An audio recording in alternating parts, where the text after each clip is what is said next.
সংবাদ সবাইকে স্বাগত জানাচ্ছি। আমি ফিরোজ তোহা। শুরুতেই সংবাদ শিরোনাম জানিয়ে দেব এই মুহূর্তে হাতে পাওয়া সর্বশেষ গুরুত্বপূর্ণ আপডেট বাংলা সংবাদ। শুরুতেই থাকছে যাত্রাবাড়িতে ভয়াবহ সংঘর্ষ, নিহত 1, গুলিবিদ্ধ 6। রাজধানীর যাত্রাবাড়ির হানিফ ফ্লাইওভারে আন্দোলনকারীদের সঙ্গে পুলিশের সংঘর্ষে গুলিতে সিয়াম 18 নামের এক যুবক নিহত হয়েছে। বুধবার মধ্যরাতে মৃত অবস্থায় তাকে ঢাকা মেডিকেল কলেজ হাসপাতালের জরুরি বিভাগে নিয়ে যাওয়া হয়। তবে সিয়াম মারা গেছে জেনে নিশ্চিত হওয়ার পর তাকে আর হাসপাতালের ভেতরে নেওয়া হয়নি। এবারে জানাবো মুহুর্মুহু সাউন্ড গ্রেনেডে কালবেলা 2 রিপোর্টার সহ 5 সাংবাদিক আহত। ঢাকা বিশ্ববিদ্যালয় পুলিশের ছোড়া টিয়ার শেল সাউন্ড গ্রেনেডে কালবেলা রিপোর্টার সহ 5 সাংবাদিক গুরুতর আহত হয়েছেন। বুধবার বিকেলে ভিসি চত্বরে এ দুর্ঘটনা ঘটে। জানাবো সিরাজগঞ্জে পুলিশ, আওয়ামী লীগ ও ছাত্রদলের ত্রিমুখী সংঘর্ষ চলছে। কোটা আন্দোলনকে কেন্দ্র করে সিরাজগঞ্জে ছাত্রদলের নেতাকর্মীদের সঙ্গে পুলিশ ছাত্রলীগের নেতাকর্মীদের ত্রিমুখী সংঘর্ষের ঘটনা ঘটেছে। এতে অন্তত অর্ধশতাধিক আহত হয়েছেন বলে দাবি করা হচ্ছে উভয় পক্ষ থেকেই। এ সময় বিএনপির কার্যালয়ে অগ্নিসংযোগের ঘটনা ঘটেছে। জানিয়ে দেব আজ আমেরিকান দূতাবাস ও সকল ভারতীয় ভিসা সেন্টার বন্ধ ঘোষণা। কোটা সংস্কার আন্দোলন ঘিরে দেশের উদ্বুদ্ধ পরিস্থিতিতে বৃহস্পতিবার ঢাকায় যুক্তরাষ্ট্রের দূতাবাস বন্ধ থাকবে। বুধবার রাতে ঢাকাস্থ যুক্তরাষ্ট্রের দূতাবাসের এক সংবাদ বিজ্ঞপ্তিতে এ তথ্য জানানো হয়েছে। এছাড়াও বন্ধ ঘোষণা করা হয়েছে ভারতীয় ভিসা সেন্টারও। এবারে থাকছে একটি দুঃসংবাদ। নাজমুল হুদার স্ত্রী সিগমা হুদা মারা গেছেন। সাবেক মন্ত্রী ব্যারিস্টার নাজমুল হুদার স্ত্রী অ্যাডভোকেট সিগমা হুদা মারা গেছেন। ইন্না লিল্লাহি ওয়া ইন্না ইলাইহি রাজিউন। বুধবার সন্ধ্যায় রাজধানীর ইউনাইটেড হাসপাতালে চিকিৎসাধীন অবস্থায় তার মৃত্যু হয়। পরিবারের সদস্যরা জানান, ৭৯ বছর বয়সী সিগমা হুদা কিডনি জটিলতা সহ বার্ধক্যজনিত বিভিন্ন জটিল রোগে ভুগছিলেন। এবং সর্বশেষ জানাবো সংকট এলে আওয়ামী লীগের সুবিধাবাদী হাইব্রিডরা গা ঢাকা দেয় কেন। কোটা সংস্কার আন্দোলন নিয়ে মঙ্গলবার সারা দেশে রীতিমতো তাণ্ডব হয়েছে। এই তাণ্ডবে কোটা সংস্কার আন্দোলনের ব্যানারে ছাত্রদল, ছাত্র শিবির এবং সারা দেশে রীতিমতো তাণ্ডব চালিয়েছে এরা। এ ঘটনায় 6 জনের মৃত্যুর খবর পাওয়া গেছে। কোটা সংস্কার আন্দোলনের সময় ছাত্রলীগের কাউকে কাউকে মাঠে দেখা গেছে। এ সময় রীতিমতো কোটা সংস্কার আন্দোলনকারীদের কাছে মার খেয়েছেন তারা। রীতিমতো ঢাকা বিশ্ববিদ্যালয় থেকে বিতাড়িত হয়েছে ছাত্রলীগ। অথচ সুসময় এলেই ছাত্রলীগের নেতাকর্মীরা মধু খাওয়ার জন্য চারপাশে গুনগুন করতে থাকে। অথচ দুঃসময় কাউকেই খুঁজে পাওয়া যায় না। এতক্ষণ শিরোনাম শুনছিলেন, এবার বিস্তারিত।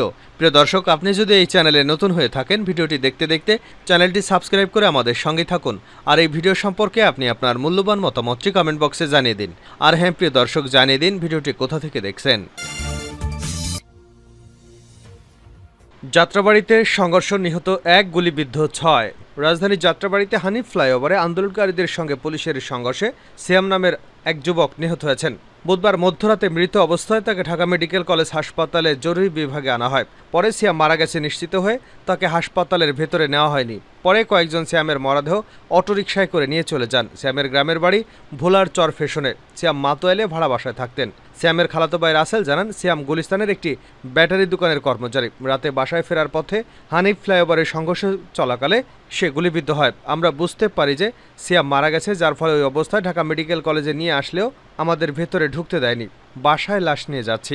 ঢাকা মেডিকেল কলেজ হাসপাতাল এবং পুলিশ ক্যাম্পের ইনচার্জ বাচ্চু মিয়া বলেন, যাত্রাবাড়িতে হানিফ ফ্লাইওভারের সংঘর্ষে এক যুবক গুলিবিদ্ধ অবস্থায় জরুরি বিভাগে সামনে নিয়ে আসা হয়। যারা নিয়ে এসেছিল তারা বুঝতে পারেন ওই যুবক মারা গেছে, এজন্য তারা আর হাসপাতালের ভেতরে প্রবেশ করেনি। সিএনজি করে মরদেহ নিয়ে চলে গেছে। এদিকে সরকারি চাকুরিতে কোটা সংস্কারের দাবিতে দুপুরে বুধবার হানিফ ফ্লাইওভার টোল প্লাজার কাছে সড়ক অবরোধ করে আন্দোলনকারীরা। এ সময় শিক্ষার্থীদের সরিয়ে দিতে গেলে পুলিশের সঙ্গে তাদের সংঘর্ষ বাধে। পরিস্থিতি নিয়ন্ত্রণে গুলি এবং টিয়ার শেল নিক্ষেপ করা হয়। এ সময় পুলিশের গুলিতে বাসার ফটকে থাকা বাবা এবং তার 2 বছরের শিশু সন্তান গুলিবিদ্ধ হয়েছেন। গুলিবিদ্ধের ঘটনায় বিক্ষুব্ধ হয়ে স্থানীয় এলাকাবাসী সহ আন্দোলনকারীরা mayor Hanif flyover toll plaza সহ যাত্রাবাড়ি আওয়ামী লীগ কার্যালয়ে আগুন ধরিয়ে দেয়।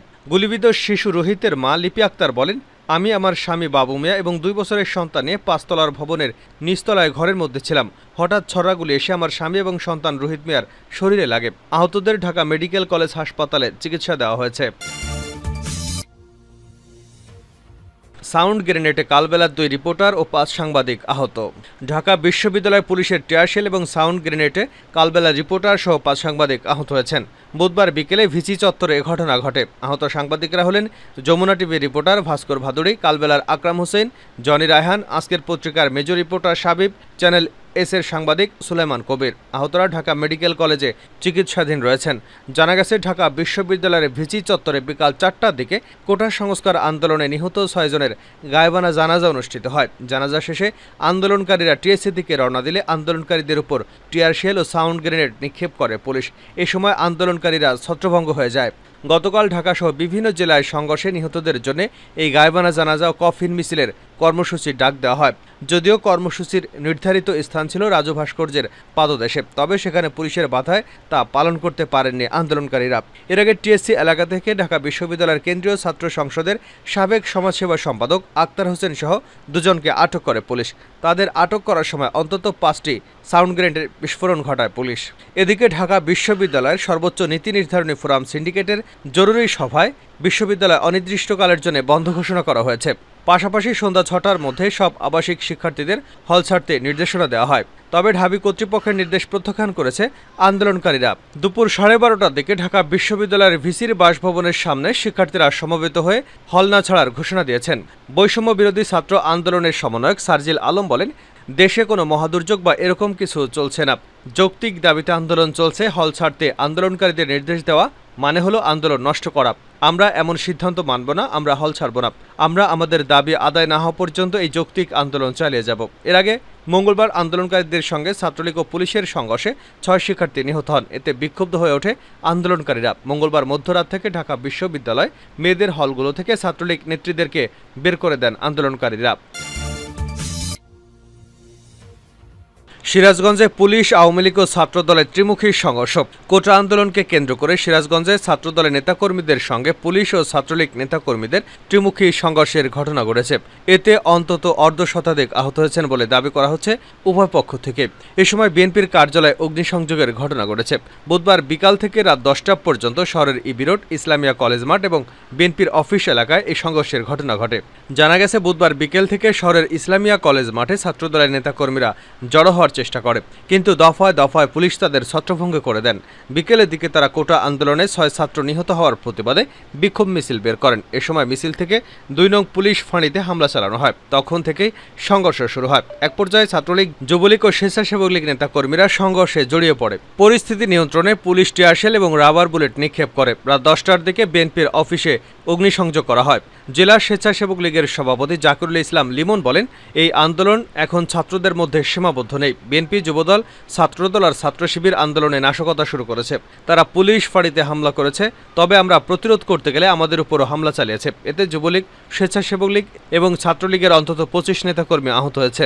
জেলা বিএনপির সাধারণ সম্পাদক সাইদুর রহমান বাচ্চু বলেন, ছাত্রদলের বিক্ষোভ মিছিল ছিল, তারা বিক্ষোভ মিছিল করেছে। বিএনপি নিহত 6 ছাত্রের গায়েবানা জানাজা করেছে।